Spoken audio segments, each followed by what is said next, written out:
Welcome back. Today we are making a delicious, high-protein, keto-friendly waffle. I'm Dr. Joanette, your longevity expert, and in today's recipe of crispy chicken and cheese waffle, each serving of 2 waffles delivers a whopping 44 grams of protein and less than 1 gram of carbs. So let's get cooking.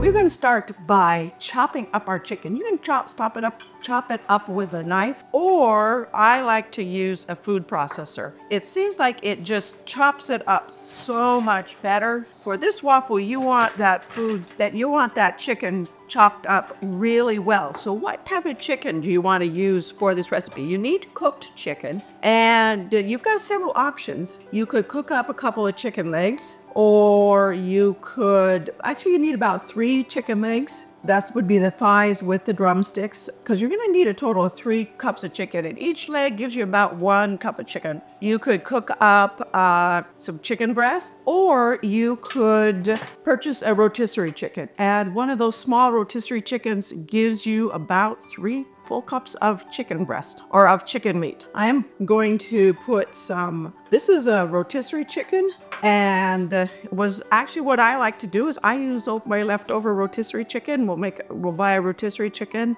make a meal of it, and then have breakfast the next day with what's left over. Make a few waffles for breakfast. A delicious way to start your day.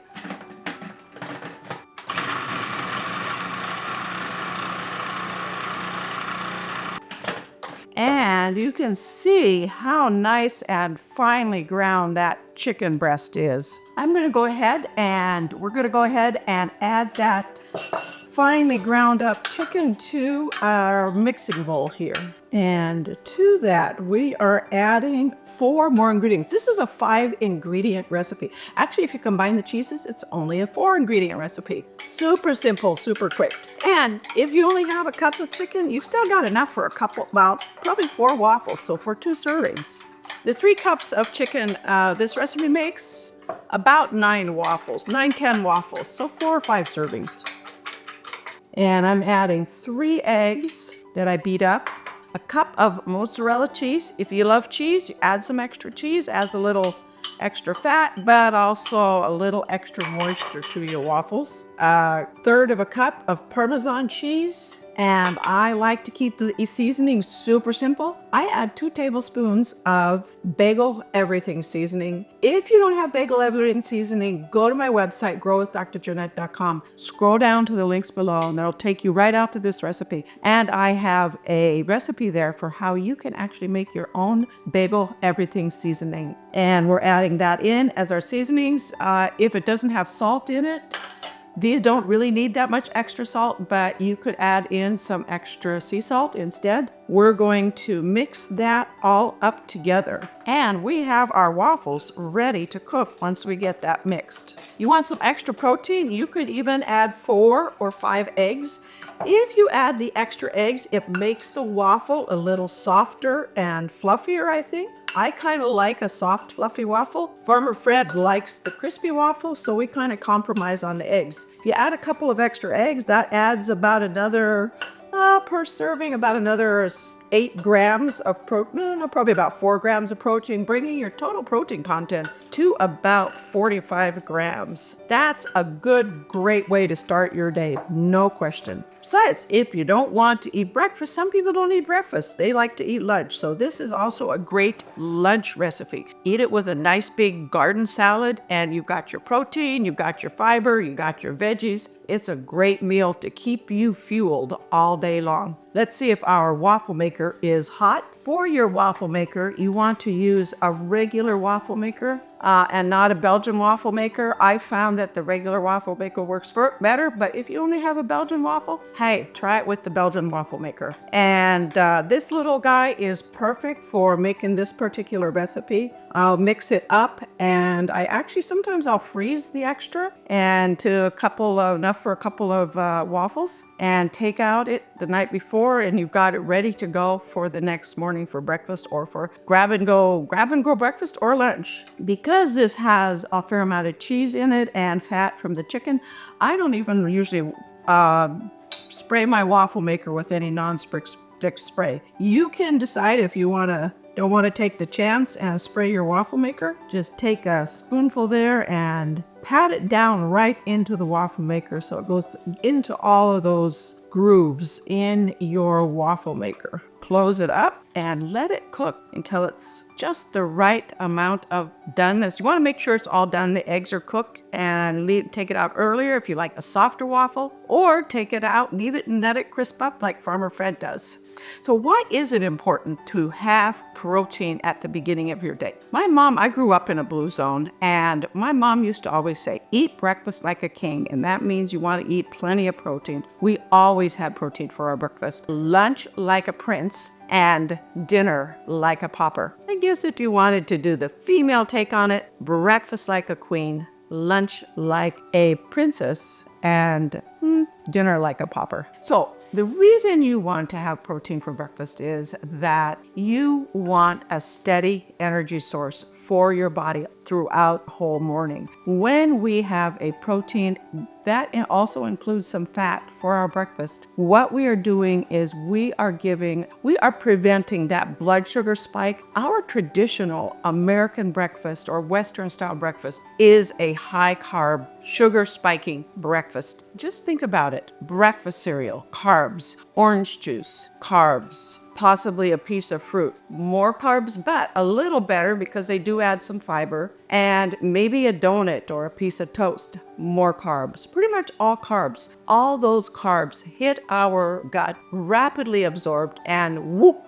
up goes our blood sugar. And when that blood sugar goes spiking up, what happens next? Our pancreas goes, oh my God, your sugar is through the roof. I got to do something about it. This is a disaster. This isn't any good. So our pancreas starts pumping out that insulin. And that insulin then goes out, grabs all that blood sugar that's running around, that's way too high, creating havoc in our body, and starts stuffing it wherever it can stuff it. And because it goes so high, our pancreas pumps out too much insulin. And eventually it gets all that blood sugar. In about an hour and a half, it's grabbed all the blood sugar and stuffed it into our liver, into our muscles, wherever it can store it, into our fat in our gut, and all that nice belly fat that we sometimes have. And then what happens? Our blood sugar does this all the way down, and it crashes. When it crashes, we feel like crap, and we're hungry, we're miserable, we're grouchy, and so what do? We go looking for a snack, and usually it's a carbohydrate snack. Maybe it's a donut, maybe it's some crackers,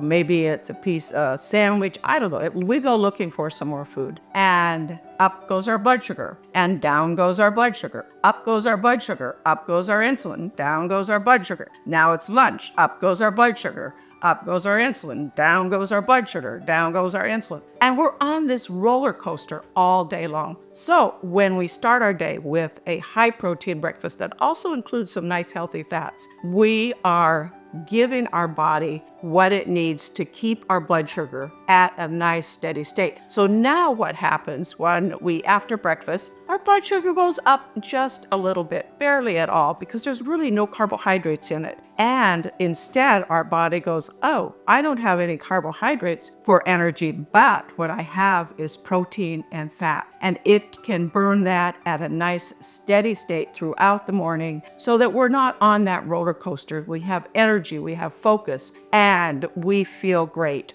all morning long until lunchtime. So that's why you want to eat a high protein breakfast with some fat in it. Let's check that waffle and see where we are at. Ooh, it is looking delicious. I wish you could smell it because it smells amazing. I'm flipping it over and you can see it's nice and brown, beautifully browned and crispy. You can see the cheese gets a little darker than the chicken. No problem. Who doesn't love a little crispiness to their cheese? And in fact, I like to make crispy cheese crackers. Anyway, that's beside the point. Let's give this amazing waffle a try.